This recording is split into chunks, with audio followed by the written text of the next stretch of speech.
Hello' friends, সকলোকে শুভ দুপৰীয়া জনাইছোঁ। আৰু যদি মোৰ এই ভিডিঅ'টো ফেচবুকত চাইছে তেন্তে হ'লে পেজটো ফ'ল' কৰিব, আৰু যদি ইউটিউবত চাইছে মোৰ চেনেলটো ছাবস্ক্ৰাইব কৰিব বুলি আশা কৰিলোঁ। এতিয়া আমৰ বতৰ যিহেতু, সেয়েহে ভাবিলোঁ আজি আমৰ আচাৰৰ ভিডিঅ' এটাকে আপোনালোকলৈ আগবঢ়াওঁ।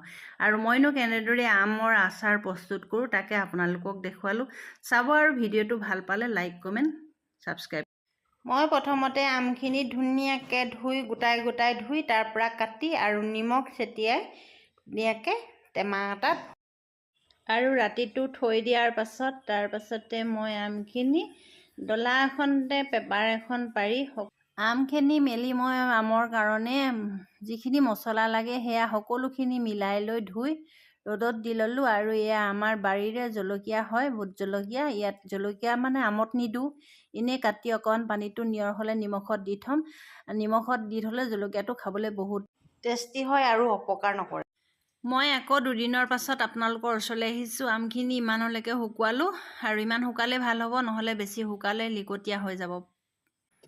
ইয়াৰ পাছতে মই যোগাৰ কৰি থোৱা মছলাখিনি অকণমান কেৰাহীটোত গৰম কৰিলোঁ আৰু মছলাখিনি খুন্দনাত পিচি ল'লোঁ, আৰু জলকীয়াখিনি মই মিক্সিত দিলোঁ।